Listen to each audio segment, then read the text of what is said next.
Essay number 81. Every relationship you have is with yourself. Here's something that'll mess with your head. Humans are the only species that have relationships with themselves. Your dog doesn't sit around wondering if it's a good dog.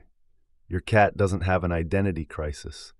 The birds outside your window aren't questioning their self-worth. But here's what's even wilder. We're the only species that has relationships with ourselves through other people. Let that sink in. We don't just think about ourselves. We think about what other people think about us, and that becomes what we think about ourselves. Your entire self-concept isn't really yours. It's what you imagine exists in other people's minds about you. Think about the last time you felt truly good about yourself. I bet it wasn't in isolation. I bet it was when someone you cared about looked at you a certain way, said something that made you feel seen, chose you in a way that made you feel worthy of being chosen. Now think about the last time you hated yourself. I bet that was also about someone else, someone who rejected you, someone who criticized you, someone who left. We're walking around thinking we're independent beings with our own thoughts and feelings, but really, we're just mirrors reflecting what we think we see in other people's eyes. So let me ask you something. What actually binds us to other people? What makes you feel connected to someone? It's not love, it's not attraction, it's not even compatibility. It's familiarity, it's seeing yourself in someone else. The people you feel most connected to are the ones who reflect back the parts of yourself you recognize. The ones who make you feel understood aren't understanding you. They're showing you a version of yourself you can understand. This is why falling in love feels like coming home. You're not coming home to them, you're coming home to yourself through them. The most meaningful relationships in your life, the ones that changed you, broke you, rebuilt you, they were just the clearest mirrors. They showed you parts of yourself you couldn't see any other way. The good relationships showed you your light. The bad ones showed you your shadows. But they were all showing you the same thing, you. We only recognize this with the big, overwhelming, heart-wrenching relationships. But it's true of every single person you interact with. Your barista this morning? Mirror. Your annoying coworker? Mirror. That stranger who smiled at you on the street? Mirror. Every relationship you have is actually a relationship with yourself through another person. Here's how it works. We feel most loved when we think someone thinks highly of us, not when they actually think highly of us. We can never really know what's in someone else's mind. But when we imagine they think we're amazing, we feel amazing. When we imagine they think we're worthless, we feel worthless. Their actual thoughts are irrelevant. It's our projection of their thoughts that determines our experience. This is why the same person can make you feel like the most special human alive one day and completely worthless the next. They didn't change. Your story about what they're thinking changed. And this is why not just anybody can make you feel good about yourself. A stranger can compliment you all day and it won't matter. But one word from someone you've given meaning to can either destroy or resurrect you. Why? Because you've decided that this person is a valid mirror. You've decided their reflection counts. You've decided their version of you is the real version. This is why love yourself first is both the most common advice and the most misunderstood. Everyone says it. Nobody knows what it means. It doesn't mean feeling warm and fuzzy about yourself. It doesn't mean thinking you're perfect. It doesn't mean becoming a narcissist. It means becoming stable enough that your sense of self doesn't depend on what you imagine other people are thinking. It means your internal narrative isn't at the mercy of someone else's supposed narrative about you. Because here's the brutal truth. When you hate someone, you're hating a part of yourself you see in them. All hatred is self-hatred. Every judgment you make about someone else is really a judgment about yourself. That person who annoys you because they're too loud, you're seeing the part of yourself you've been told to keep quiet. That person who triggers you because they're too needy, you're seeing the part of yourself you've learned to hide.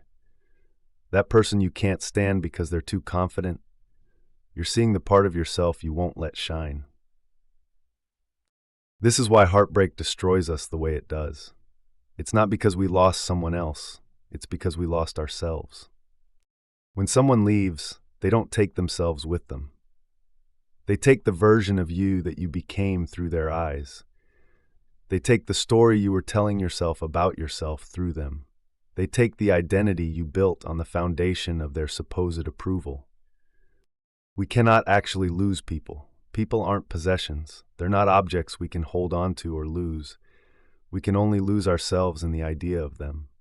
When you say, "I can't live without you," what you're really saying is, "I can't live without the version of me I am when I imagine you love me." When you say, "You complete me," what you're really saying is, "I've outsourced half of my identity to my imagination of your thoughts about me."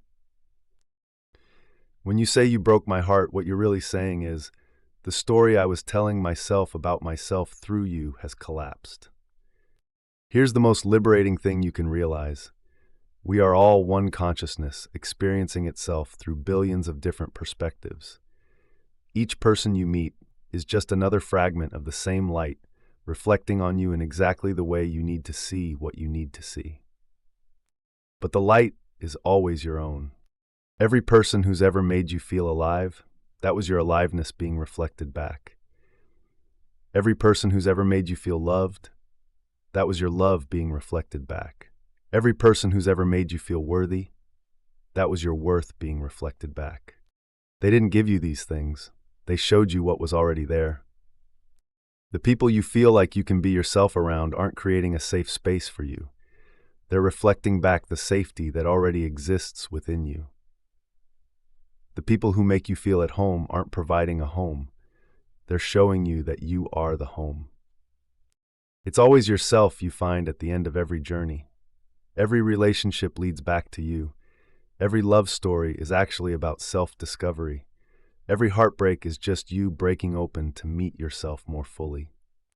The sooner you realize this, the sooner you stop trying to squeeze people into your voids, expecting them to make you whole. You cannot Frankenstein a self out of other people's supposed opinions. You cannot build an identity on the foundation of external validation. You cannot depend on mirrors to show you that you exist.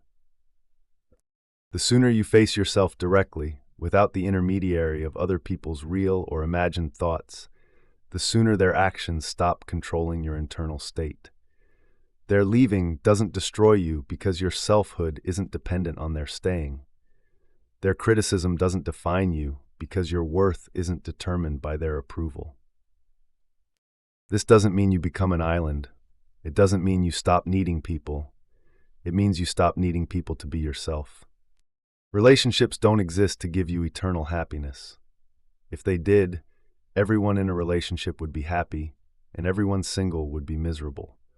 But we all know that's not how it works. Relationships exist to make you more aware, more conscious, more awake to who you actually are. The person who triggers you is showing you where you're not free. The person who abandons you is showing you where you've abandoned yourself. The person who loves you is showing you where you're capable of love. But the awareness is always yours. The growth is always yours. The love is always yours. The healing is always yours. You're not having relationships with other people. You're having relationships with yourself through other people. Every person you've ever met has been a messenger, delivering you back to yourself.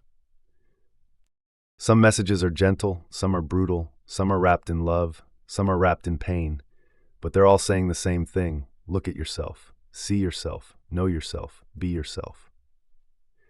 Because at the end of every relationship, whether it lasts 3 days or 30 years, the only person you're guaranteed to be with is you. The only relationship that's truly eternal is the one you have with yourself. Everyone else, they're just helping you see what that relationship looks like. So the next time you find yourself desperately seeking approval, ask yourself, whose approval am I really seeking? The next time you're heartbroken over someone leaving, ask yourself, what part of me did I think they were taking with them? The next time you fall in love, ask yourself, what part of myself am I finally seeing? Because it was never about them, it was always about you. Every relationship you've ever had has been with yourself. The question is, are you ready to finally meet you? Are you ready to stop looking for yourself in other people's eyes and start looking in your own mirror? Are you ready to realize that every love you've ever sought was already within you, just waiting for you to recognize it? The relationships aren't the destination, they're the vehicles, and they're all driving you to the same place, home to yourself. Welcome home. You've been waiting for you,